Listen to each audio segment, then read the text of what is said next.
we announced the 3 acquisitions, the Beisa North, Beisa South projects, uranium projects from Sunshine Mineral Reserves. We announced the acquisition of Eagle Uranium's ground, which adjoins the Henkrys uranium project located in the Northern Cape. And we also announced the transaction, the very major transaction with Sibanye-Stillwater, which was the acquisition of the Beatrix 4 shaft and processing plant complex and the Beisa uranium mine, which has effectively increased our resources by another 120 million pounds and added 5.4 million ounces of gold. Acquisitions, formal documentation completed on all of them. And we're now just satisfying the conditions precedent to them, which are primarily regulatory approvals in South Africa. So it's a process. It's not one which we're wary of not achieving. It's just the time frame to get all that done. And both ourselves and the various counterparties who have acquired those assets from are working together to get those approvals, the transfer of mining rights, the transfer of permits and approvals, etc., just approved as fast as possible with the Department of Mineral Resources and Energy in South Africa. The non-dilutive funding is being used to fund the acquisition of the 2 key projects, one being obviously Beisa North and Beisa South, the other being the Beatrix shaft and processing plant complex. We've agreed to acquire them through both a combination of cash and share-based payments. The cash is being funded through debt funding, so non-dilutive to shareholders. Debt funding which is being structured against our gold resources, and clearly with the infrastructure of Beatrix 4, our ability to deliver those ounces to those parties is considered low risk by them. You know, we have the infrastructure. We're not building a brand new mine. We have the shaft, we have underground development. We actually have underground development which goes right up to those ounces and up to uranium resources as well. So we're able to use our infrastructure. We're able to use those mineable gold ounces, uranium pounds, to actually secure debt funding against us, to which we will use to fund the projects. That's proceeding very well. That's proceeding very well. And there's a number of proposals that we've received, that we've been advancing, that we've been negotiating, and which we've made very aware to our shareholders that we're using that path, using the debt route, using a structured gold instrument, using our uranium production profile to get the funding in to complete the acquisitions and to fund our initial working capital requirements as we advance these projects, these mines into production. So, you know, like I said, predominantly debt funding coming in there.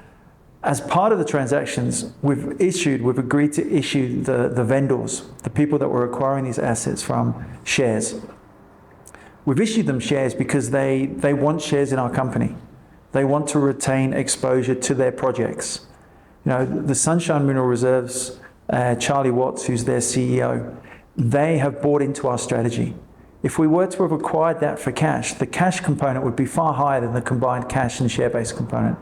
They've agreed to take shares as part of that consideration because they share in the belief that we are building NEO up to be one of the most significant South African uranium mine developers and uranium producers.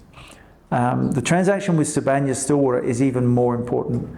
Sibanye has been looking at how to maximize value out of their uranium assets for some time. We approached them. This was the first transaction in our kind of strategy to get completed. We approached them on the transaction. They wanted to take a significant strategic position in NEO. They wanted shares. They have bought into our strategy. They've also made a requirement, made it a condition, that they cannot be diluted down in NEO. They want to have the right to participate in any further equity issuances that we may make, and to maintain their position as our major shareholder. So we've had to issue shares with them as part of the consideration. And again, if we were to have acquired the Beatrix 4 shaft and processing complex and that underground mining operation there at Beisa, the total cash consideration would have been far, far higher. But they've agreed to a lower combined aggregate amount because they're taking shares, because they believe those shares are going to rise significantly in value through their involvement in us as a junior uranium company. So people have been talking about dilution, and yes, we've issued more shares, but we've issued more shares to acquire what I believe are world-class assets, world-class resources, with the infrastructure that we can develop. And that's the sort of infrastructure that today, around the world, is just not being built, is not being funded, and certainly not by a junior mining company such as us. So we've issued shares wisely. We've issued them strategically because we think they, being on our register and supporting us in our future developments, is going to be very, very critical to our success and very complementary to what we're trying to do.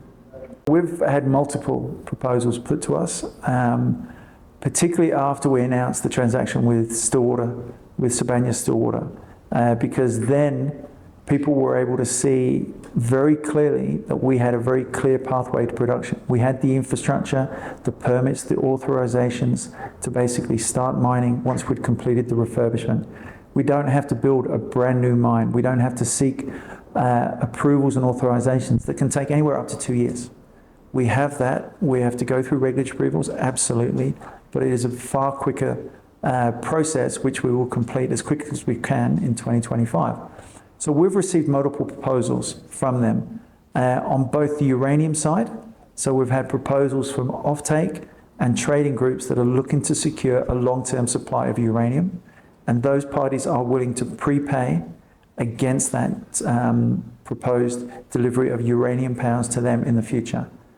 That is being progressed in parallel with what we can do on the gold side.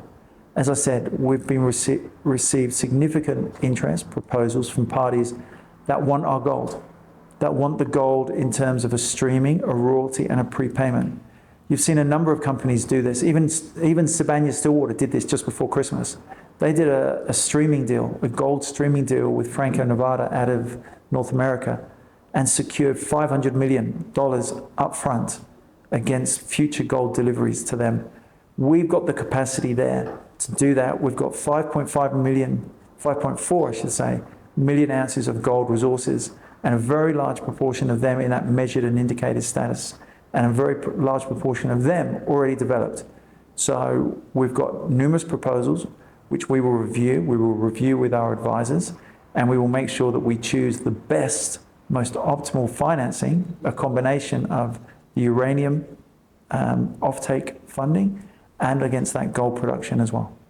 The funding structure is effectively dead. It's, as I said, it's against the gold, it's against the uranium. That will come in on the basis of an initial tranche of funding to allow us to complete both the acquisitions and the working capital. The working capital we need is effectively to update the studies, not update the studies by revising a bankable feasibility study, but moving directly to detailed engineering, the appointment of contractors to come in and complete the refurbishment work necessary on the plant, on the shaft, and then the working capital required to basically start that initial work. So that's the key thing there. The major capital requirements which we require as part of the installation of the new uranium plant and additional capital expenditures, again, that is going to be debt funded, and we're working with other groups that are going to be providing 2 tranches of funding, upfront for the working capital, second for the main project development, which will allow us to take this project all the way through to production. In that regards, we're working with a number of major funds, major natural resources, mining funds that manage, in some instances, over $8 billion worth of funds that have been allocated toward mining projects in Africa, and one in particular, which is managing money on behalf of a Middle Eastern sovereign wealth fund, that have already said they want uranium. They want exposure to uranium, and they want to secure long-term uranium product. Because as many people know, there are a number of new reactors being built in the Middle East, and they need to supply them with long-term production coming out of mines. And ours is probably one of the very few uranium projects, uranium mines, which is ready to recommence production given the status of the permits, approvals, and all the infrastructure. Look, I'm flying down to South Africa for the next few days, some very important meetings in both Johannesburg and Cape Town. Meetings with, obviously, the parties that we've entered into these transactions with, meetings with funders, meeting with advisors, a number of meetings with the advisors, basically providing feedback on a number of the proposals that we've received. and our way forward. What am I hoping to achieve from this trip? I'm going to come back a clear pathway forward in my mind as to how we are going to select and optimize the financing structure for us, which we will finance as soon as possible and as quickly as possible, because I know it's important to remove any doubts or concerns that investors and shareholders have, and have this locked away and announced formally. 2025 is all about us getting into production, commencing the redevelopment, commencing the refurbishment work there on the Beisa projects. At Henkeries, we'll be moving ahead, we'll be expanding the resource base there, we'll be updating the study work, moving again directly into detailed engineering work, appointment of contractors to actually start the process to allow us to move into development there. It'll be one of getting the mining right permit issued so that we can actually move ahead towards production, as we say. So 2025 is a very busy one. We've got a new strategic financial advisor that we'll be announcing shortly, and they have been tasked with basically assisting us in optimizing our financing structure and making sure that it benefits all key stakeholders and gives us the best chance to basically close this out as quickly as possible and get this project into production as quickly as we can.